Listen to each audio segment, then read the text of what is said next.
राहुरी कृषी विद्यापीठ हद्दीमध्ये आज दिनांक 7 फेब्रुवारी रोजी एका शाळेचा 10वी आणि 12वी विद्यार्थ्यांचा होता निरोप समारंभ. मात्र अतिउत्साहामध्ये काही तरुण मुलांनी निरोप समारंभ संपल्यानंतर शेवटचं शाळेतल्या आठवणी म्हणून जेवणाचा बेत आखला. मात्र शाळेपासून अंतरावर असलेल्या एका हॉटेलवर जात असताना अतिउत्साहपणामुळे एका शाळकरी मुलाने मोटारसायकलवरून हॉटेलच्या दिशेने जात असताना राहुरी कृषी विद्यापीठ प्रवेशद्वारासमोर गाडी कंट्रोल न झाल्यामुळे समोरून येणाऱ्या एका चारचाकी गाडीला धडक बसल्याने या मुलाला गंभीररित्या मार लागला.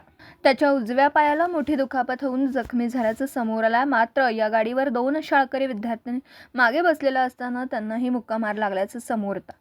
मात्र दैव बलवत्तर म्हणून या शाळकरी मुलांचा थोडक्यात जीव वाचला, असे घटना बघणारे काही नागरिकांनी यावेळी सांगितलं. परंतु 2 दिवसांपूर्वी शाळेच्या मुख्याध्यापकांनी सूचना दिली होती की शाळेत येताना कोणीही मोबाईल किंवा मोटारसायकल आणू नये, अशी सूचना देऊनही या अतिउत्साही विद्यार्थ्यांनी या सूचनेकडे दुर्लक्ष केल्याने हा अपघात घडला. ज्या मुलाचा अपघात घडला आहे त्या मुलाची परिस्थिती अत्यंत हलाखीची, गरीब घराण्यातील असल्याचं बोललं जातं. यावेळी राहुरी कृषी विद्यापीठाचे सुरक्षा रक्षकांनी अपघात घडताच या मुलाला हॉस्पिटलमध्ये भरती केल्याचं समजतं. यावेळी विद्यापीठातील सुरक्षा रक्षक अशोक नजन व बोर्डे मेजर व विद्यापीठ कर्मचारी कृष्णा गायकवाड, काही स्थानिक लोकांनी या जखमी अवस्थेतील मुलींना राहुरी येथील एका खासगी हॉस्पिटलमध्ये ॲम्ब्युलन्समध्ये टाकून भरती केलं.